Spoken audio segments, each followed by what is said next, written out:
Assalamualaikum warahmatullahi wabarakatuh. Selamat datang di sesi panduan citasi dan penulisan daftar pustaka yang kedua.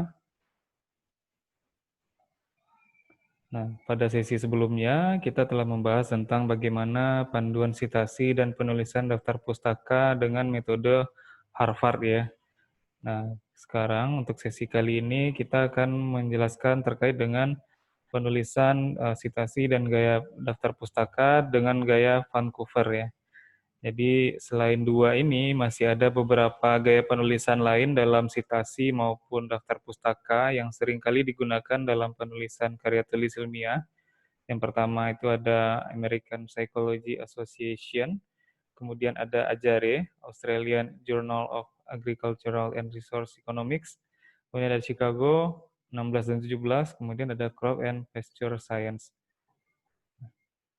Nah, kembali lagi saya mengingatkan ya bahwa dalam menulis sebuah daftar pustaka itu merupakan suatu bentuk kejujuran penulis ya dan sebuah penghargaan intelektual terhadap penulis lainnya karena kita merujuk ide pokok pikiran dari penulis-penulis yang sudah menulis karya tulis ilmiah sebelumnya. Nah, jadi sumber referensi itu bisa bermacam-macam yang bisa kita gunakan dalam menulis karya ilmiah, mulai dari buku ya, baik itu teks maupun e-book, kemudian ada jurnal, kemudian adalah majalah atau koran, kemudian ada publikasi pemerintah ya, misalnya profil atau laporan dari kinerja pemerintah, kemudian juga ada materi publikasi dari universitas ya, seperti modul, materi perkuliahan maupun publikasi tugas akhir seperti skripsi, tesis, dan disertasi. Selain itu juga ada halaman web ya dari internet. Nah, sumber-sumber referensi ini yang seringkali digunakan dalam membuat atau menulis sebuah karya tulis ilmiah. Nah, saya ingin menjelaskan dulu terkait dengan metode atau teknik Vancouver ya.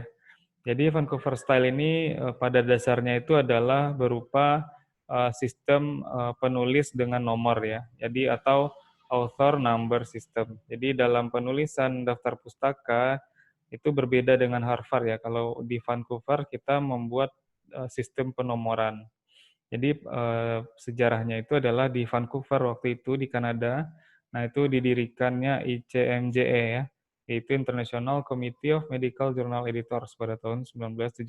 Nah, jadi Vancouver Style pada prinsipnya itu dia tidak terlalu banyak memakan tempat di naskah ya, karena hanya perlu menuliskan angka saja tanpa nama dan tahun. Berbeda dengan yang sebelumnya ya, dengan Harvard Style. Kemudian dalam Vancouver Style itu memungkinkan pengguna atau penulis ya untuk merujuk lebih dari satu sumber untuk sebuah pernyataan atau kalimat tanpa perlu merusak estetika penulisan. Jadi di dalam teks, nah itu sangat ini ya sebenarnya efisien ya karena hanya menuliskan nomor saja. Berbeda dengan Harvard, kalau misalnya kita punya 4, 5, atau 6 referensi, ke 6-6-nya itu harus kita tuliskan referensinya dengan menuliskan pengarang dan tahun. Namun berbeda dengan Vancouver, Vancouver kita cukup membuat misalnya angka ya, 1 sampai 6. Nanti akan kita lihat bagaimana formatnya di dalam teks maupun di dalam daftar pustaka. Nah, secara umum seperti ini ya gambarannya penulisan citasi di dalam teks ya dengan metode Vancouver. Jadi seperti ini setelah misalnya dengan di dalam teks menyatakan bahwa misalnya. Nah, itu kita tulis angka 1 ya yang menunjukkan referensi nomor 1 atau kemudian ini teks ya di akhir kalimat itu kita tuliskan angka 1 ya di dalam kurung. Nah, kemudian kalau kita menggunakan beberapa sumber, nah itu seperti ini ya, kita cukup menuliskan 3 sumber yang berbeda angkanya saja ya. Misalnya referensi nomor 11, referensi nomor 13, maupun 16. Nah, bagaimana dengan kalau seperti ini ya, 1 sampai 4, artinya dari sebuah pernyataan, nah kita sarikan ya, dari referensi nomor 1 sampai 4. Nah, kalau yang di atasnya kan tidak berurutan, karena dia tidak berurutan, maka kita tuliskan satu-satu. Nah, sedangkan kalau dia berurutan, kita tuliskan 1 sampai 4. Nah, ada juga contohnya kalau kita spesifik merujuk ke halaman tertentu ya. Nah, seperti ini, kita tuliskan, nomornya, kemudian dalam kurung dibuat nomor halamannya. Kemudian, nah, untuk penulisan daftar pustaka, nah itu sama halnya dengan daftar pustaka versi Harvard. Nah, itu ditulis di bagian akhir naskah juga, dan hanya yang dikutip atau dirujuk saja. Nah, jadi ini perbedaannya adalah kalau Vancouver kita menggunakan nomor urutan referensi ya, dari awal tulisan ya, dan tidak berdasarkan abjad ya, berbeda dengan Harvard Style. Nah, yang pertama kita lihat dulu dari sumber rujukan untuk artikel jurnal dan buku ya.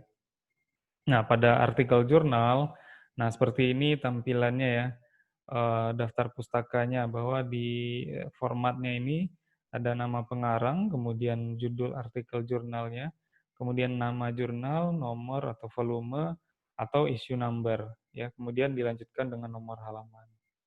Nah, kalau di dalam jurnal, untuk di penulisan di daftar pustakanya seperti ini ya.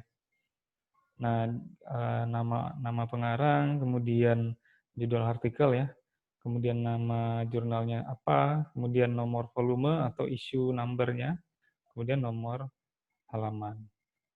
Nah, kemudian ada buku ya, buku ketika buku itu ditulis oleh satu orang pengarang. Jadi standarnya adalah penulisan daftar pustaka dari sumber buku itu adalah pengarang, judul buku, kota, kemudian penerbitnya siapa dan tahun terbit.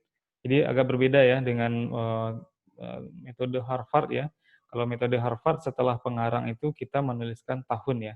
Nah, kalau di sini tahunnya di bagian akhir. Nah, Nah, contohnya seperti ini di sebelah kiri ya. Nah, ini ARENS AA, Auditing in Australia, an Integrative Approach. Nah, ini adalah judul buku. Kemudian ada kalau ada nomor edisi itu kita tuliskan edisinya. Kemudian ini eh, kota ya, kemudian penerbit. Kemudian baru tahun ya. Nah, kalau dia lebih dari 6 author ya, jadi keenam-enamnya itu dituliskan namanya. Ya,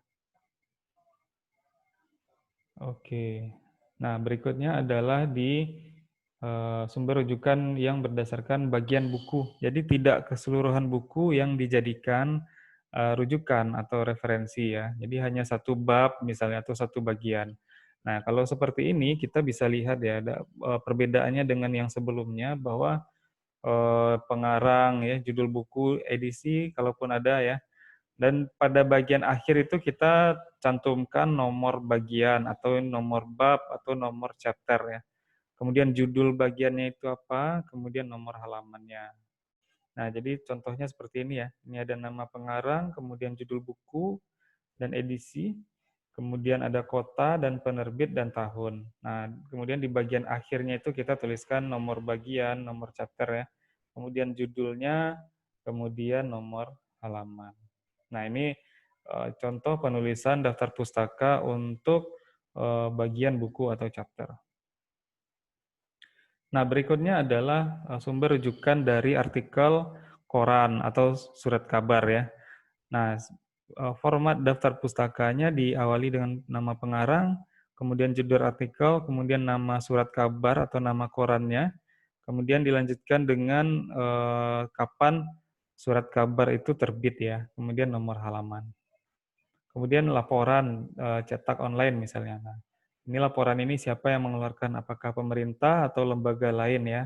Baik itu cetak maupun online, nah itu dibuatkan nama lembaganya, kemudian judul laporannya apa, kota, kemudian penerbit dan tahun ya.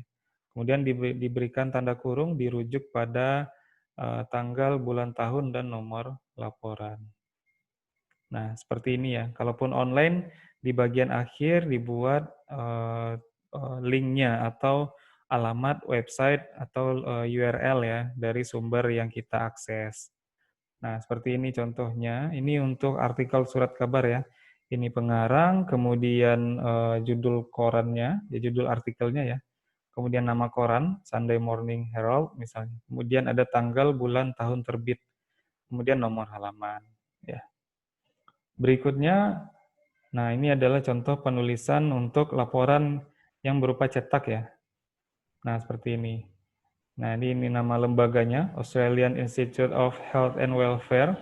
Nah, ini judul laporannya dari internet misalnya. Nah, ini kotanya ya, Canberra. Kemudian di penerbitnya adalah lembaga itu sendiri, kemudian tahun. Nah, dirujuk pada, nah ini tanggal kita mengakses, kemudian ada nomor laporannya. Nah, kalau misalnya ini tersedia dari online, nah itu kita cantumkan link atau URL-nya. Ya. Nah, berikutnya sumber rujukan dari tesis maupun disertasi ya, ataupun skripsi. Nah, ini sama saja sebenarnya. Untuk formatnya di daftar pustaka yaitu nama pengarang, judul tesis atau skripsi atau disertasi, kemudian berikutnya diberi tanda dalam kurung ya, ada cantumkan apakah itu tesis atau disertasi. Kemudian ada kota, kemudian universitas yang bersangkutan ya, tempat tesis atau disertasi itu dikeluarkan, kemudian tahun. Kemudian conference paper, nah biasanya di dalam seminar maupun konferensi, baik nasional maupun internasional, itu mengeluarkan publikasi ya. Nah ini bisa kita jadikan sumber referensi ilmiah, dan penulisan daftar pustakanya seperti ini ya, nomor 2, yaitu nama pengarang, judul referensinya apa, kemudian dituliskan ya dalam nama conference papernya. Misalnya seminar nasional kesehatan misalnya. Kemudian dituliskan tanggal, bulan, tahun, kemudian kotanya di mana. Nah, seperti ini ya. Kemudian berikutnya laman web. Jadi kalau untuk laman web hampir sama sebenarnya, namun yang menjadi perbedaan adalah dibuat link dan URL ya. Jadi formatnya adalah pengarang, judul referensi, dan tahun, kemudian kapan kita mengakses halaman web tersebut, kemudian linknya tersedia pada www.bla bla bla misalnya. Nah, seperti ini contohnya ya. Nomor 1, nah ini adalah PhD tesis ya, atau disertasi. Nah, ini nama pengarangnya, kemudian judul karya ilmiahnya ya. Kemudian dibuat dalam kurung tesis, kemudian ini kota dan universitas dan tahun ya. Jadi untuk pemisahnya digunakan tanda titik 2 dan tanda titik koma. Berikutnya yang nomor 2, nah ini adalah contoh sumber daftar pustaka dari conference paper. Ya, nah ini ada pengarangnya, kemudian judul referensinya apa, dan nama konferensinya, yaitu 2010 Primary Healthcare Research Conference ya. Nah ini 30 Juni 2010, nah ini adalah tanggal, bulan, dan tahun konferensi itu diadakan, dan ini kota tempat dia melakukan conference. Ya. Kemudian yang ketiga, nah ini adalah judul referensi dari website, ya dari laman web dari Queensland University of Technology. Ini Writing Literature Review. Nah ini cited 6 Desember 2010. Nah ini artinya sama dengan dirujuk atau dilihat pada 6 Desember 2010 ya. Kemudian tersedia pada link berikut ini. Nah inilah contoh-contoh penulisan daftar pustaka dari tesis, disertasi, conference paper, dan laman web. Jadi kalau untuk di dalam naskah, nah itu sepertinya sudah jelas ya, bahwa di dalam naskah itu kita cukup menuliskan nomor referensinya saja. Ya, jadi nomor yang berbeda untuk referensi yang berbeda. Nah, perbedaannya hanya di penulisan daftar pustaka. Nah, seperti ini perbedaannya dengan yang sudah dipelajari sebelumnya. Ya, saya kira untuk sesi ini cukup demikian. Cukup singkat sebenarnya karena metode Vancouver itu lebih sederhana dibandingkan metode Harvard, dan tergantung ya menyesuaikan apa kebutuhan kita. Jadi tidak ada satu yang lebih baik dari yang lain, namun ada beberapa jurnal yang kalau misalnya kita membuat sebuah karya tulis ilmiah dan ingin mensubmit ya atau ingin mengajukan publikasi karya ilmiah, nah itu persyaratannya ada yang menggunakan daftar pustaka dengan Harvard maupun dengan Vancouver. Nah, tinggal disesuaikan saja penggunaannya. Bagi yang ingin menulis karya akhir, karya tulis, baik itu skripsi, tesis maupun disertasi misalnya. Nah, itu masing-masing universitas itu punya aturan dalam penulisan daftar pustaka ya. Nah, sesuaikan dengan kebutuhan kita. Ya, saya kira sesi ini cukup demikian. Terima kasih. Sampai jumpa di sesi-sesi berikutnya.